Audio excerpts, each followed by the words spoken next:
સળંગ જ લેજો ફટાફટ. Unit 1 am I lost.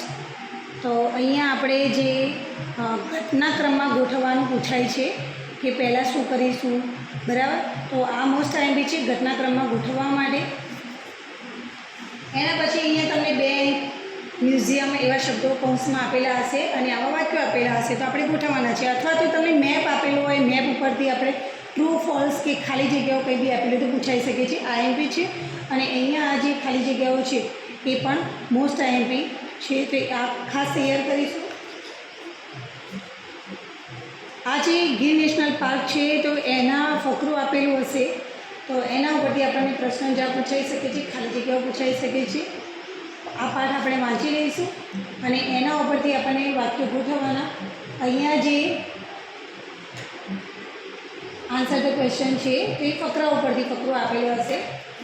Instruction, તો અહીંયા ઇન્સ્ટ્રક્શન આપેલા હશે કે પ્રોટેક્ટ ધ જંગલ. તો આપણે કરવું જોઈએ કે ના કરવું જોઈએ, યસ ઓર નો. તો એ આપણને સારું છે કે ખરાબ આપણા માટે આપણને ખબર પડવી જોઈએ. તો ઇન્સ્ટ્રક્શન ખાસ વાંચી લઈશું.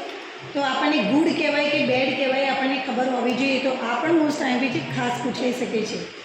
પણ એના પછી આપણને આવી રીતે કોઈ પિક્ચર આપેલું હોય, એના વિશે માહિતી આપેલી હોય, મેપ આપેલું હોય, એના પરથી પ્રશ્નોના જવાબ પૂછાઈ શકે છે.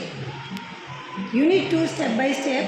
તો એના અંદર આપણને અહીંયા જે માહિતી આપેલી છે આપણને હોડી બનાવવાની. તો એ ઘટનાક્રમમાં ગોઠવવાનું પૂછાઈ શકે છે કે પહેલાં આપણે કટ કરીશું, પછી એને ફોલ્ડ કરીશું. તો એ પ્રમાણે આપણે એટલે વાંચી લઈશું. ખાસ આઈએમપી છે. એવી જ રીતે અહીંયા હની બી ટ્રેપ કઈ રીતે બનાવીશું, તો પહેલાં શું કરીશું. તો ઇન્સ્ટ્રક્શન જે છે એ આપણને ખબર હોવી જોઈએ. તો એ આપણે એટલા માટે વાંચી લઈશું કે અરેન્જ માટે પૂછાઈ શકે છે, વાક્યો ગોઠવવા માટે. ટ્રુ અને ફોલ્સ આના ઉપરથી આપણને એ પણ પૂછાઈ શકે છે. ફિલ ઇન ધ બ્લેન્ક્સ, તો કોઈ ચિત્રો હોય એના પરથી આ પૂછાય. ફિલ ઇન ધ બ્લેન્ક્સ સારી મોસ્ટ આઈએમપી છે. જુઓ નીચે અહીંયા તમને શબ્દો આપી દીધા છે તો આ ફકરો પણ મોસ્ટ આઈએમપી છે. એના પછી અહીંયા સોએ આપણે કોઈ બટન નાખવાનું હોય કાપડને તો એના માટે આપણને કઈ રીતે કરવાનું છે તો એ માહિતી તો એ પણ અરેન્જ સેન્ટેન્સીસમાં પૂછાઈ શકે છે. ડાયલોગ્સ તો બધા વાંચી લેવા, કારણ કે આના આ ડાયલોગ્સ તમને ખાલી જગ્યા આપી અને બેઠા પૂછાઈ શકે છે. તો ડાયલોગ્સ આપણે વાંચી લઈશું. એવી રીતે લીંબુ શરબત કઈ રીતે બનાવવું એની પણ માહિતી આપણને પૂછાઈ શકે છે અરેન્જ સેન્ટેન્સીસમાં. અથવા તો તમને એના ઉપરથી પ્રશ્નોના જવાબ પણ પૂછાઈ શકે છે. મેઘા રાઇડ જે છે પાઠ એ વાંચી લઈશું. એના ઉપરથી આ પ્રશ્નોના જવાબ, આન્સર ધ ક્વેશ્ચન્સ અહીંયા એક્ટિવિટી 9 પણ પૂછાઈ શકે છે. Unit 3 today comes every day. તો અહીંયા કવિતા આપેલી છે તો કવિતા ઉપરથી આપણને રાઇમિંગ વર્ડ્સ એટલે કે સેડ, તો હેન્ડ, અહીંયા શો, નો, તો આ બધા જે રાઇમિંગ વર્ડ છે આપણે જોઈ લઈશું. અથવા તો ક્રિયાપદ જે છે, જ્યારે ડોગ સ્લીપ કરતું હતું ત્યારે આઈ શું, તો એ જે પ્રશ્નો છે કવિતા ઉપરથી એ ક્રિયાપદો પણ પૂછાઈ શકે છે.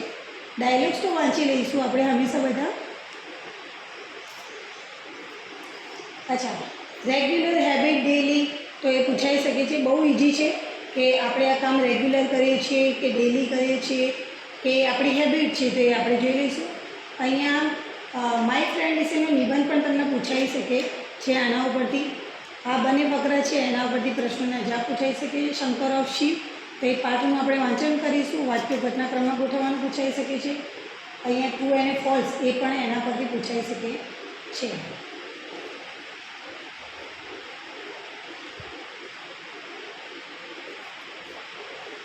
અહીંયા જે ફાઇન્ડ ધ કરેક્ટ સેન્ટેન્સ, સાચું શું છે. શિવ છે, છોકરો છે, તો શિવ પછી અહીંયા SES વાળું જ ક્રિયાપદ આવશે, એ આપણે ધ્યાન રાખીશું.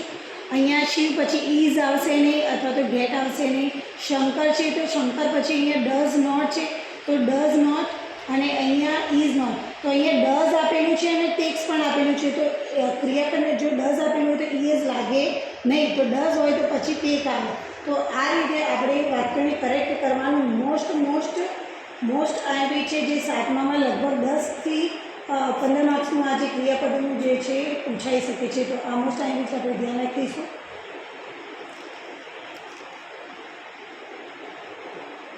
અહીંયા કયું કામ કોનું છે, બહુ ઇઝી છે. તો ફાર્મરના કામ શું, ગાર્ડનર, ટેલર, કદાચ પૂછાઈ શકે છે. એવી રીતે અહીંયા આ પણ શાળાનું જે આપેલું છે એ પણ સ્કૂલ રિસેસ ટાઈમ નિબંધ ખાસ તૈયાર કરી લેવો, પૂછાઈ શકે છે, અથવા તો માય સ્કૂલનો નિબંધ પણ પૂછાઈ શકે છે.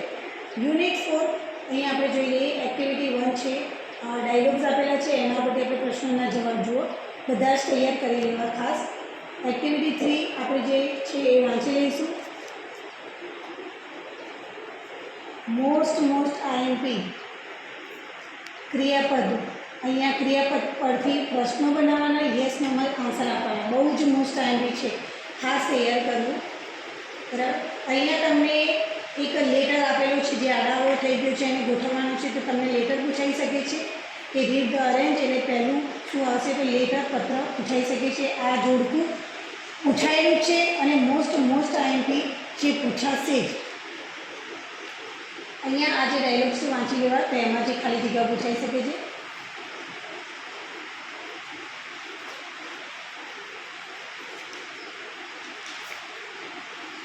યુનિટ 5, તો અહીંયા આ જે ખીલીની સ્ટોરી હતી આપણે જોઈ લઈશું, એના પરથી આપણે ટેબલ કમ્પ્લીટ કરવાનું. મોસ્ટ આઈએમપી છે હવે, બરાબર. ફિલર્સ, ક્રીચર્સ આ પણ મોસ્ટ આઈએમપી છે, ખાલી જગ્યાઓ પૂછાઈ શકે છે, આ પણ પૂછાઈ શકે છે, ક્વેશ્ચન આન્સર પણ પૂછાઈ શકે છે.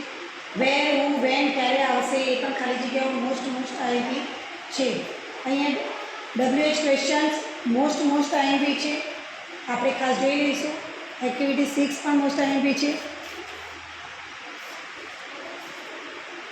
રિવિઝનની અંદર આપણે જોઈ લઈએ, તો રિવિઝનની અંદર આ એક્ટિવિટી 5 વાંચી લઈશું.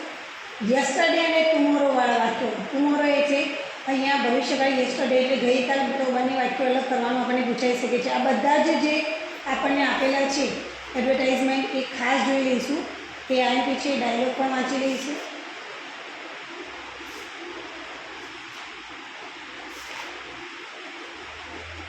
અહીંયા ચિત્ર આપેલું હોય અને ચિત્ર પરથી તમારે અરેન્જ કરવાનું હોય તો એ પણ પૂછાઈ શકે છે વાક્યો, તો એ આપણે ધ્યાન રાખીશું.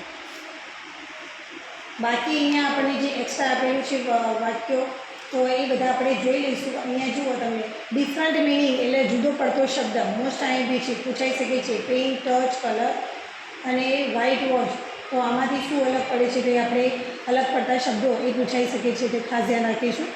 તો આ બધું જે પાછળનું છે એ બધા ડાયલોગ્સ બધા જ વાંચી લઈશું, કારણ કે આમાંથી જ બેઠા પૂછાશે, તો આ બધું ખાસ તૈયાર કરી લઈશું.